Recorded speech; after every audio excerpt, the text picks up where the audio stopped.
As Japan's Prime Minister Shinzo Abe prepares to meet Russian President this week, the focus has been placed on strained relations of a long-standing territorial dispute.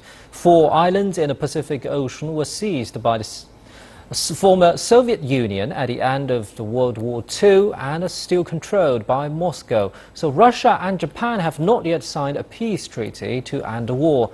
Our Moscow correspondent Julia Libova takes a look at their history. Russia calls these islands in the Pacific Ocean the Southern Kuriles, but to Japan they're known as the Northern Territories.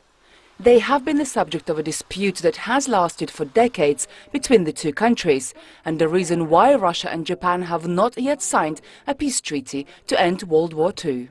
It depends if Japan will finally recognize Russia's formula, which sounds that no territorial issue could be solved without the frame of the peace treaty. So it means that the territorial issue should be discussed with the text of the peace treaty and then go on. The islands of Shikotan, Kunashir, Iturup and the Rocky Habomai Islets were seized by the Soviet Union in 1945. Russia has been increasing its military presence on the islands and announced major investments in the new military and civilian infrastructure.